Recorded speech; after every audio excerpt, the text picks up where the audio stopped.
Всем доброй ночи еще раз. Сегодня моим фоном будет вот такой вот алтарь, потому что сегодня у меня много дел и работ. Я временами отхожу на свои более земные мирские дела, а потом возвращаюсь обратно к зрителю и веду с ним беседу. Дорогие друзья, я сейчас буду говорить об актуальной такой интересной теме. Назову-ка я эту тему «Фома неверующий». Если помните, Фома – один из учеников Христа, который прославился именно как неверующий Фома, и его приводят в пример тем людям, которые ни во что не верят, как говорят, ни в Бога, ни в черта, ни в кого. Однако хочу вам сказать, что согласно Библии, как все это происходило. Ученики увидели на воде идущего, шагающего человека. Когда приглянулись, оказалось, что это Христос, как говорит Библия. И тогда они все возрадовались, некоторые заплакали, а вот Фома сказал, что он не верит, и он не будет верить до тех пор, пока сам не пощупает на его руках дыры от гвоздей. И до того момента он не поверит, что это сам учитель. Тогда Христос ему говорит: иди ко мне, иди и проверь, раз не веришь. Тот встал и начал идти по воде, но когда подошел уже почти к Христу, он резко провалился в воду. И тот его подхватил, поднял и сказал, что ты упал, потому что усомнился.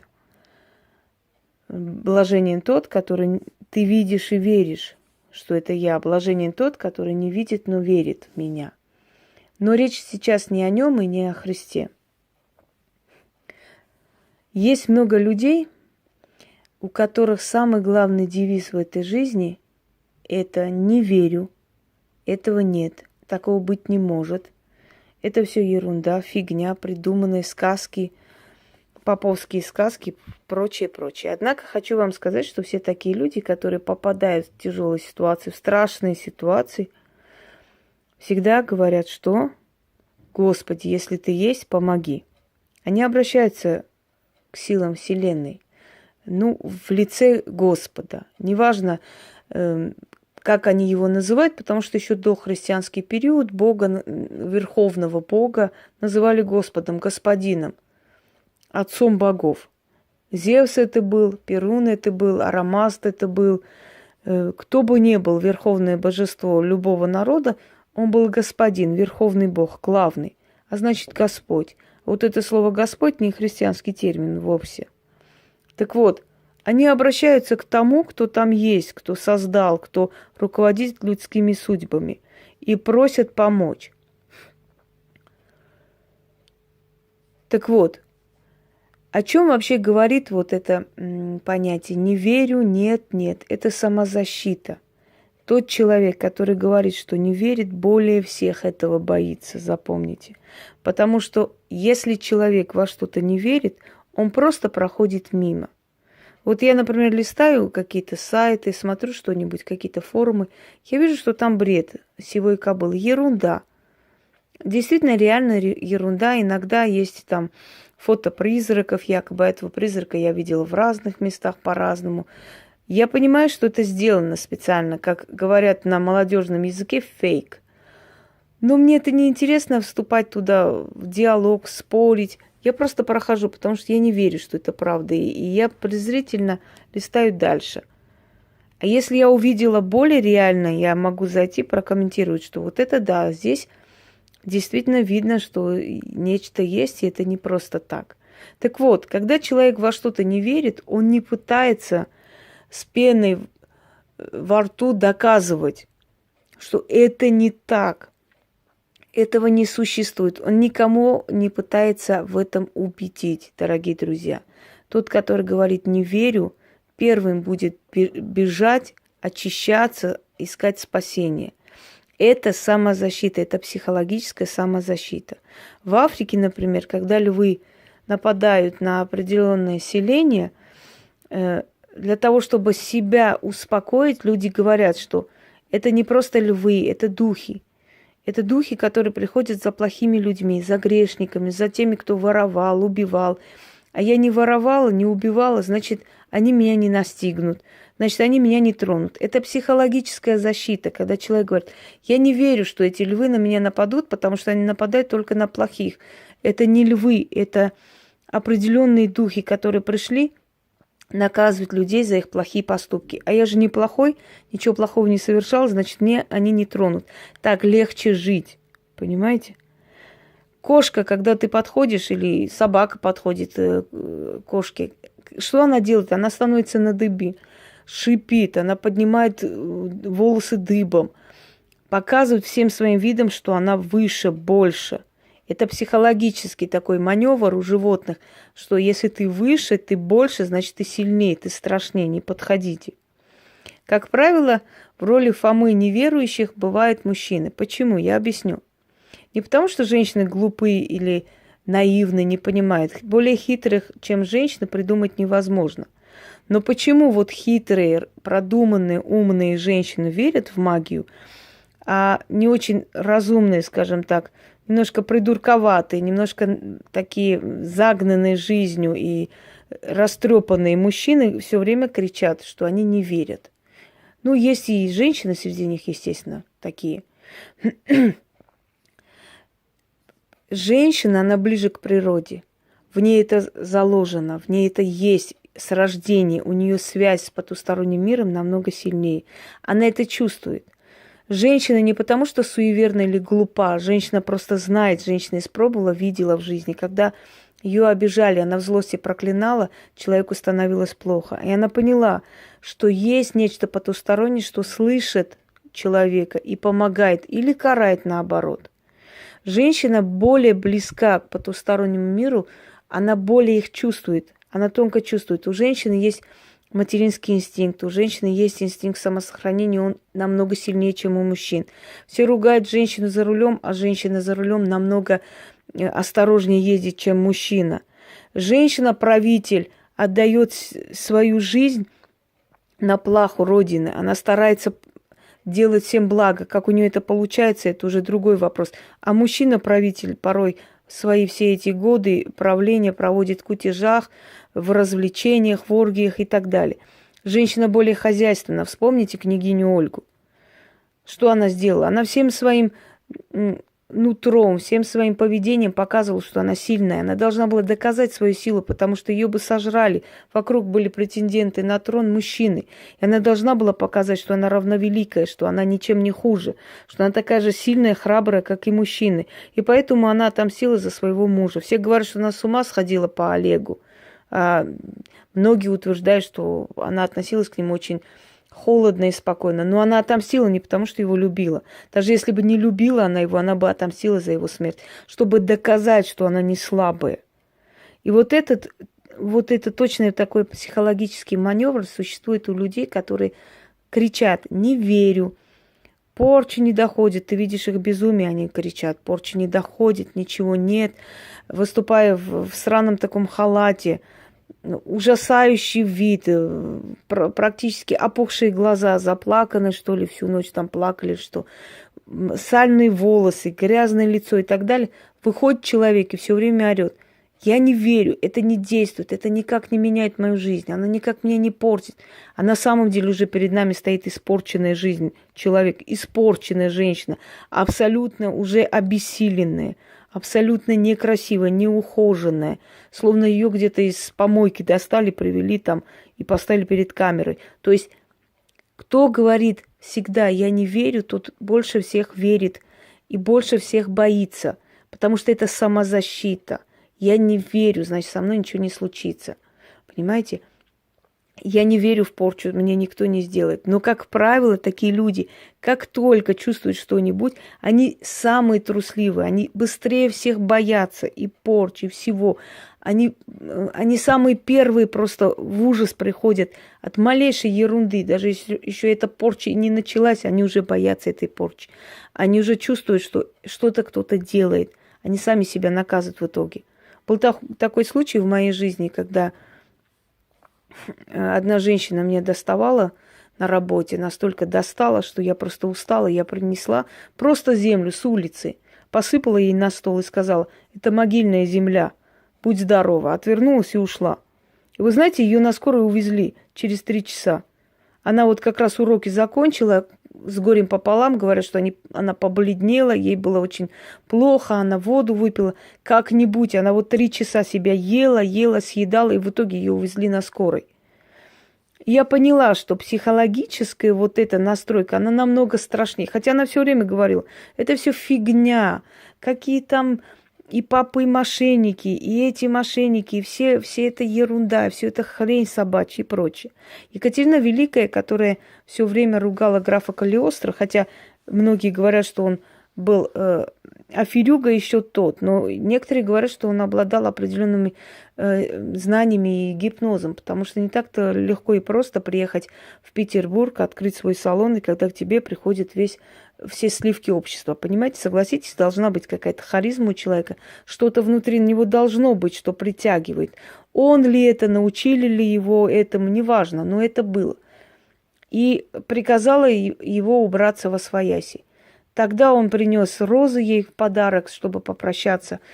Она его не приняла, он попросил передать, и поставили эти розы возле нее. Через некоторое время Екатерине Великой стало плохо.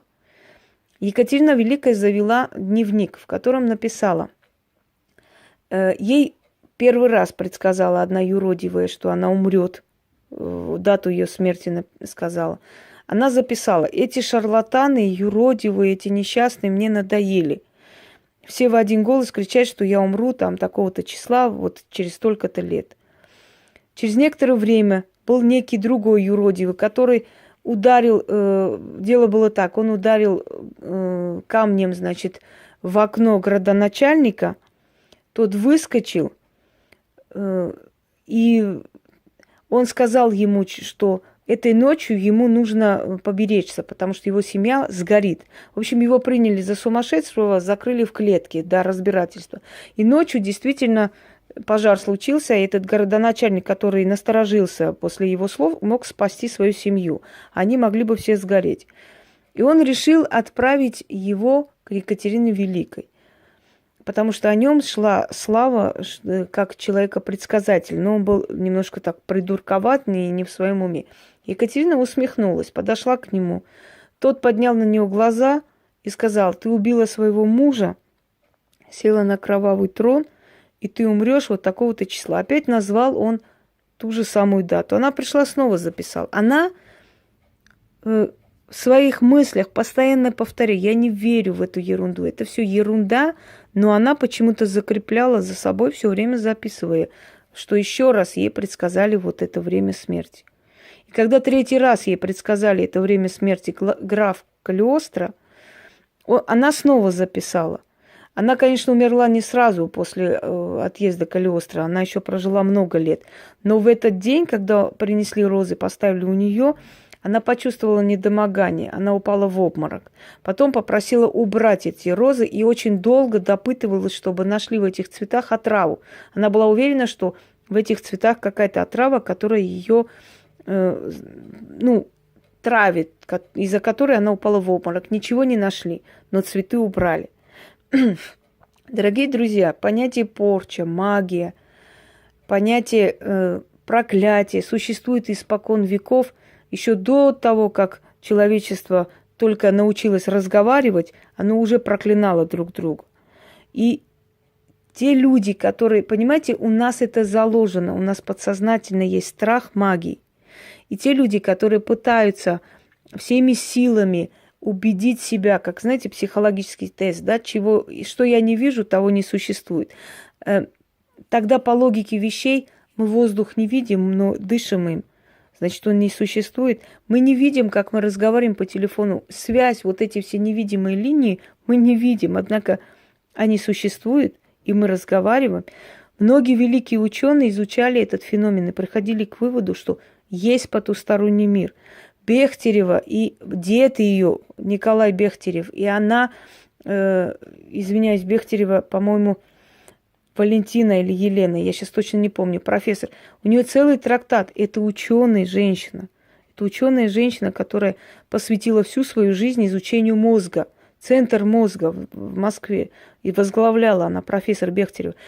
Так вот, она посвятила целый трактат, целую статью. А посвятила она ведьмам. Она сказала, что это те женщины, у которых есть определенная, то есть часть мозга, которая спит у людей, у ведьм она работает. И поэтому они улавливают из пластов информации, которые существуют в этом мире, они ловят вот эту информацию, они вычитывают с человека или вычитывают со Вселенной. Если помните, Вангу называли мошенницей. Говорили, что есть спецслужбы, предоставляют определенные сведения, которые она разглашает. Ее называли, однако этот человек был мировой известностью. Ну хорошо, она обманула 1-3, но не могла же она весь мир обмануть. А как быть с пророчествами, которые сбываются? Пророчествами тех людей, которые были известны как ясновидцы, как сильные люди, неважно, как называть, колдуны или святые или люди, но они что-то говорили, и это сбывалось точь-в-точь. Как с этим быть? Как быть с Нострадамусом тогда? Ведь это мировой известный человек, и все его предсказания сбывались и сбываются до сих пор. Сбываются, особенно меня поразило, когда он предсказал времена, когда начнется борьба между двух великих религий. Так пришло же это время, и мы это видим, это противостояние Востока и Запада. Он предсказал смерть королевы. Он все, что вот этот человек предсказывал, все сбылось. Значит, существуют определенные люди, феномены, значит, существуют определенные люди, которым дано больше, чем другим. Но речь не о том, что существует или нет. Речь о том, что люди, которые громче всех орут о том, что не верят, они больше всех верят и боятся. Это 1000000% тест, уже пройденный миллиард раз и многими людьми. Мужчина, которого уводят из семьи, свято верит, что он любит эту родину. Свято верит. Но он ни разу не допускает мысли, что его приворожили. Мужчина, который через неделю знакомства дарит женщине квартиру, машину, тот жадный, который за рубль удавится, свято верит, что просто он сам так захотел. Мужчина, который под мороком находится и выполняет желания своей женщины, свято верит, что он сам так решил, на это пошел. Все привороженные, которым мы орем в глаза, что тебя приворожили, она же не была в твоем вкусе, ты же над ней смеялся, издевался, как же ты на ней женишься, как же ты бросаешь жену и так далее. Он в один голос говорит: фигня вся эта ваша магия, не существует.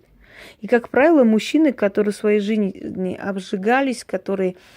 У них, знаете, вот эта ненависть к женщинам переходит в ненависть к магии. Ведь женщины бегают по бабкам всяким, всякое там творят, поэтому у них семья и разрушилась, что она дура, во все это верит и так далее. Вот озлобленные мужчины, жизнью озлобленные, они, как правило, вот делают акцент на это.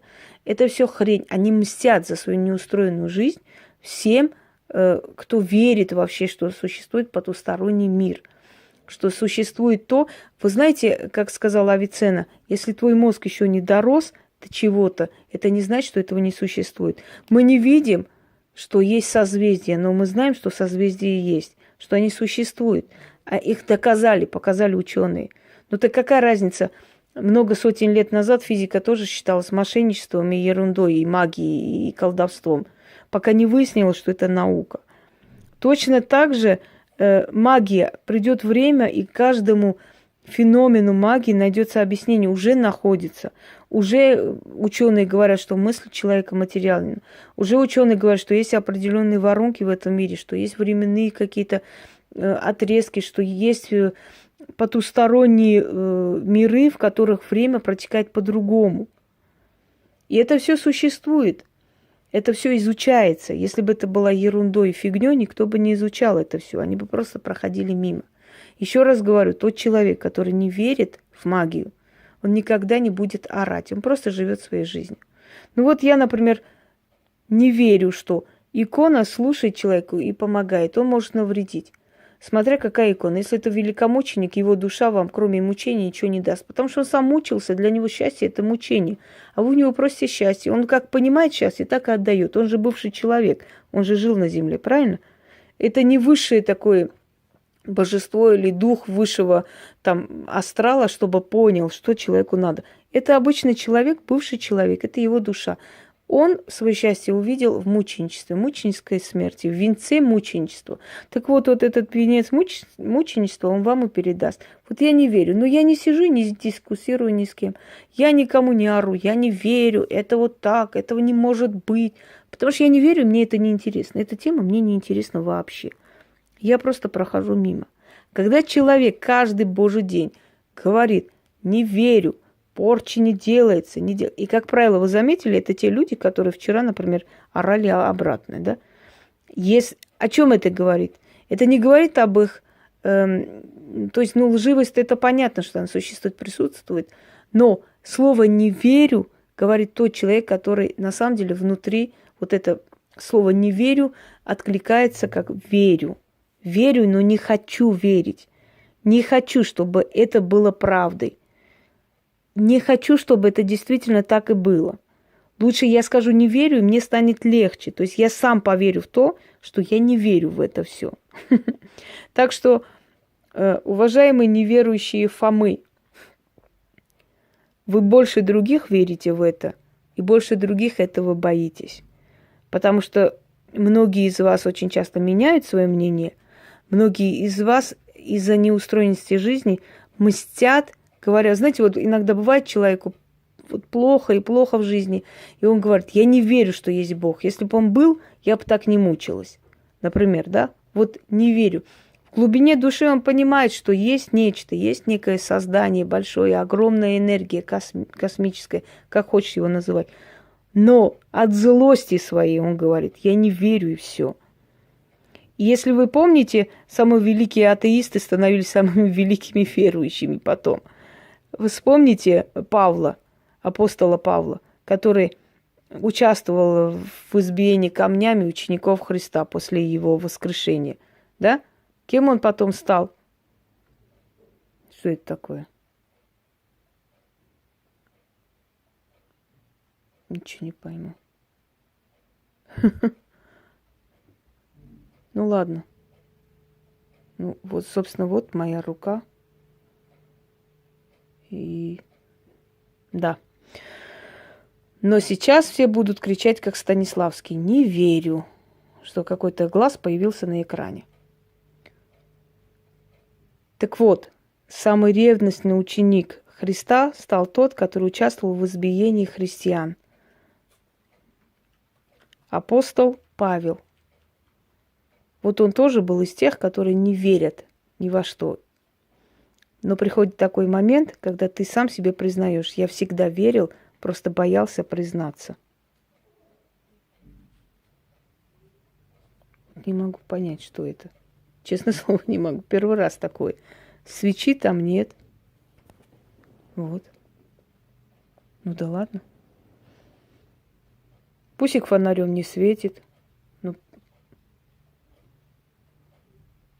да уж, интересно. Хоть сама не верю, но увидела. Может, на экране отобразится это или может нет. Кто его знает.